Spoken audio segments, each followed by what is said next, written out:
রোজা রমজানের দিন কেন ঢুকলো রে?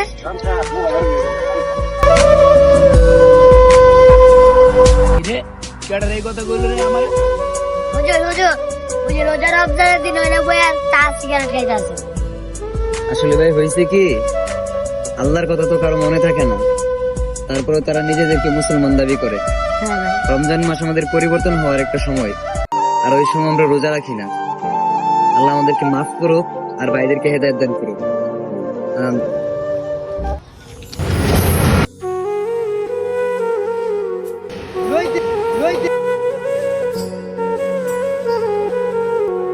হুজুর হুজুর কে টেনে টেনে নিচে বসছে। আসলেই তো এই চলেন চলেন। হুজুর হুজুর অনেক তো দেখছিলাম চার দোকানে বইয়া পান সিগারেট খাইতেছে। আল্লাহ থেকে জান্নাত নসিব করুক, আমিন।